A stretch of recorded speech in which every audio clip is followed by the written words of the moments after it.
Alam mo ba kung bakit mas pinipili na lang ng mga lalaki na manahimik kesa magsalita? Every time na gusto nila ayusin yung problema, tinutulak mo sila palayo. Ayaw mo makinig sa gusto nilang sabihin pag hindi naaayon sa perspective mo. Sinusubukan nila yung best nila makipag-communicate.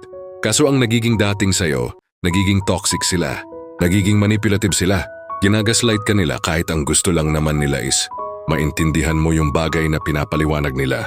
Kaya karamihan sa mga lalaki, mas pinipili na lang na sarilihin yung sakit na nararamdaman nila.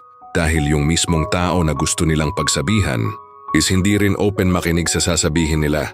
And kung minsan nagkakaroon sila ng doubt or fear to open up about something na nararamdaman nila, it's because of rejection. Alam nila na sa kahit anong sabihin nila at kahit saang anggulo talo pa rin sila.